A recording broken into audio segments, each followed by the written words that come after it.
Hey guys, welcome back to Home Built and welcome to an update on the world's cheapest DIY sim rig.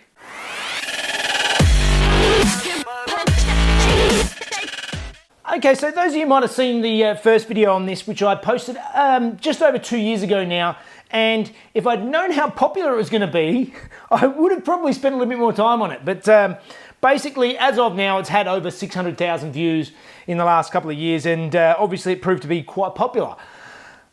This is basically the same rig that I started with back then. The only thing that has really changed is the fact that I have switched to triple screens, which is just simply, so I drilled a hole through the middle of the tabletop, if you like, and mounted these because mate had some monitors that were going, that he was throwing away. So I moved up to that, and that is about it. The only other thing that I've changed is that I have now moved from Xbox onto PC because I've sort of stepped up my level of sim racing, and now I'm sort of concentrating more on iRacing as opposed to just sort of the Xbox Project Cars 2, which was what I was doing before.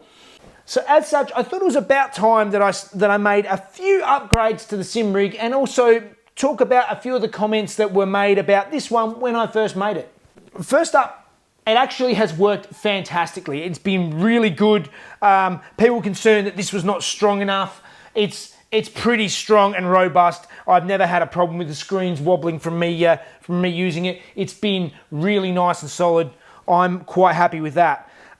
One thing is that sometimes with the pedals, if I'm braking really aggressively, they do move. So I'm going to address that. And also, I thought it was about time that I added on a gear stick. So there's a gear stick, and also because I'm using PC now, I have a wireless keyboard that I need to mount somewhere because it's just sort of getting chucked out of the way at the moment. So that's my basic plan, is to do a few minor upgrades to this to make it a little bit more comfortable.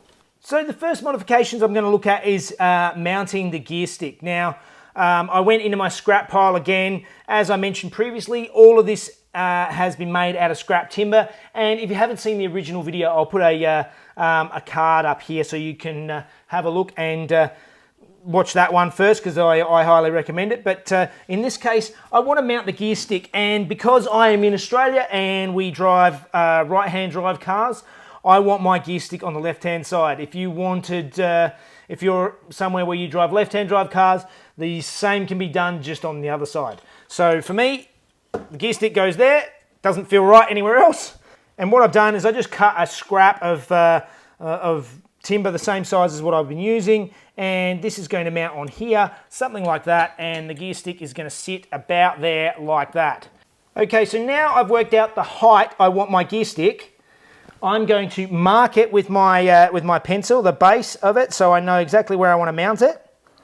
And from there, before I go all the way and actually mount this up, I also have another thing that I want to add on this side of the equation. So as you saw, I'm going to have my support block, but what I'm also going to have is, because I'm constantly getting up and down out of this rig, I find that I'm using the side of the seat to sort of push myself up to get in and out all the time. And as these seats are quite valuable, and it's also, I just don't want to wreck the seats, I want to put a little support bar to be able to get myself up and down out of the seat. So what I'm going to do is I've got this extra piece of timber here and another spacer block for down the bottom of the seat. So I'm going to put a spacer block down the bottom, a spacer block up the top, and then bolt this bar between the two like so. So I'm going to get my pencil now and mark exactly where I want it to cut off, which is like that and like that.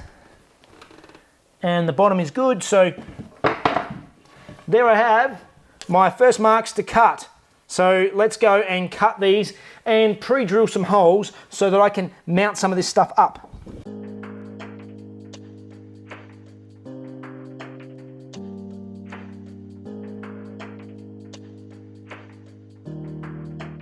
All right, all my bits are cut out.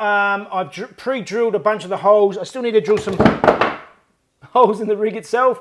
And in this case, I really want this nice and solid, so I'm going massively overboard, and I'm using bugle head screws, which are really big and chunky. You don't have to go this far. Regular screws I think should be fine. If you're worried, a bit of wood glue would go a long way. It's amazing how strong wood glue actually is. All right, let's screw it into place.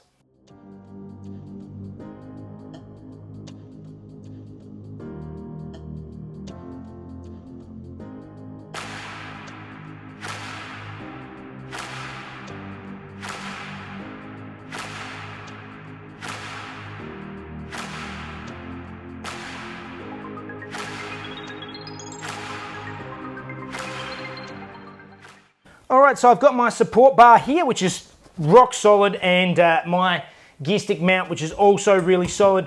Only thing I'm noticing is it's maybe just a little bit too far forward, a bit too much of a stretch.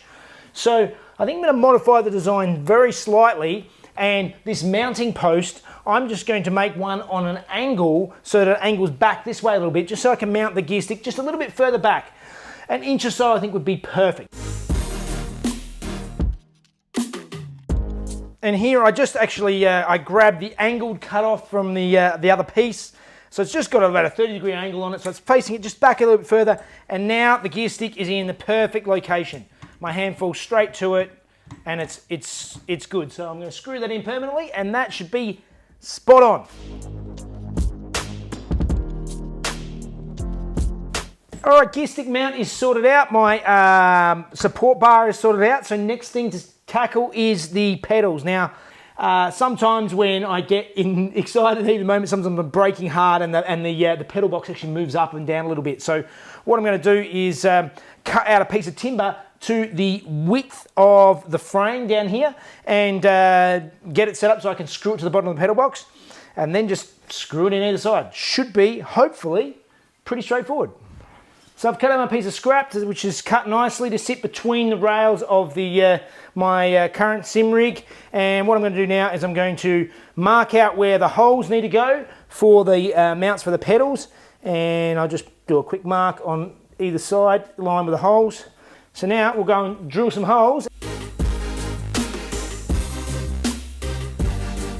And there we go, the pedals are mounted to my new crossbar. So I'm going to now slot that back in and set it into position. Then I'm going to drill through from either side from the rails, screw it in, and this will be a nice solidly mounted pedal box.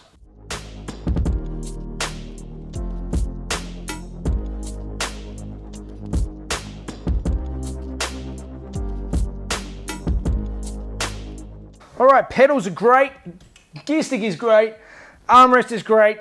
Now I need to work out a way to mount my keyboard, just put a keyboard rest that I can just sit here. I can still pick it up and just sit on my lap or whatever I need to do, but it's just handy to have the keyboard right here next to me, ready to go, that I can tackle with one hand if I need to. And that is where I found an old piece of skirting board that I've had lying around.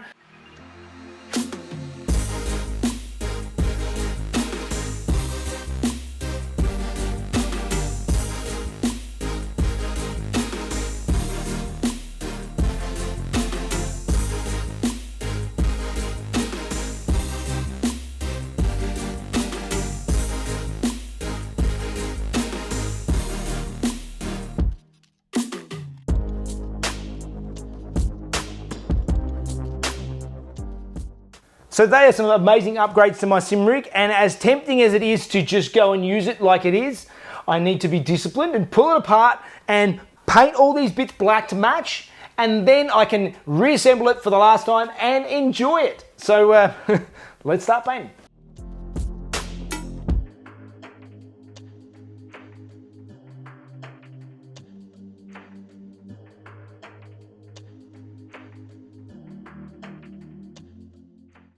And there we go. We have a completed sim rig. The modifications are much better. This is going to be, it's just fine-tuned a lot of the little bits and pieces that were sort of niggling me on this rig.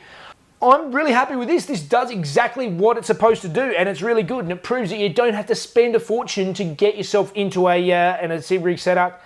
It's quite doable. I did get comments on the last one saying it's not that cheap because I used a real 911 seat. This is what I had lying around out of my old Porsche 911, so you can use a seat from anywhere. You can get a seat from the wreckers from an old car. You could also just use an old plastic school seat. You could use whatever you find around. It's just to give you an idea of some of the ways you can make your own sim rig that doesn't have to cost a fortune. Let me know if you're interested in me posting up some actual sim racing videos. Not sure if that's something that you guys would want to watch, but let me know in the comments. In any case, I hope that's given you some good ideas, so we'll see you on the next one. Thanks, guys.